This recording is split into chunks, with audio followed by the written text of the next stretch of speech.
New on the 4, Hoover Police are warning you about a new scam where people are coming to your door asking for your business. But soliciting is not illegal in the city limits without a permit. Bria Chapman is live and on your side with ways to protect yourself, Bria.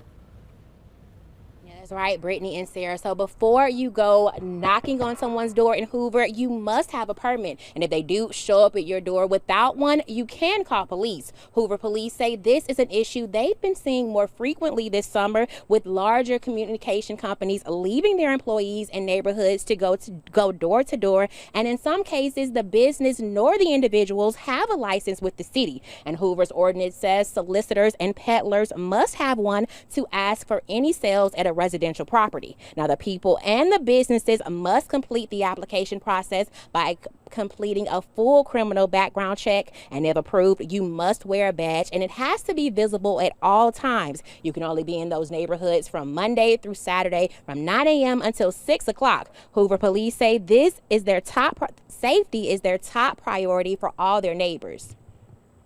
They don't have the Hoover solicitor permit, that's a red flag.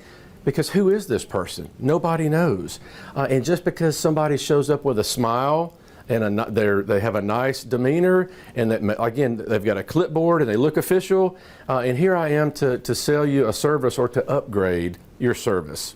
That is soliciting business, and we want to keep the residents safe, and we also want to keep the door-to-door salesman safe.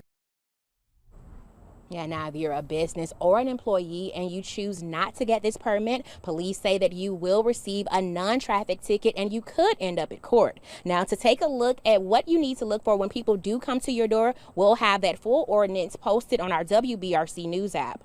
Reporting live in Hoover, I'm Bria Chapman, WBRC Fox 6 News on your side. The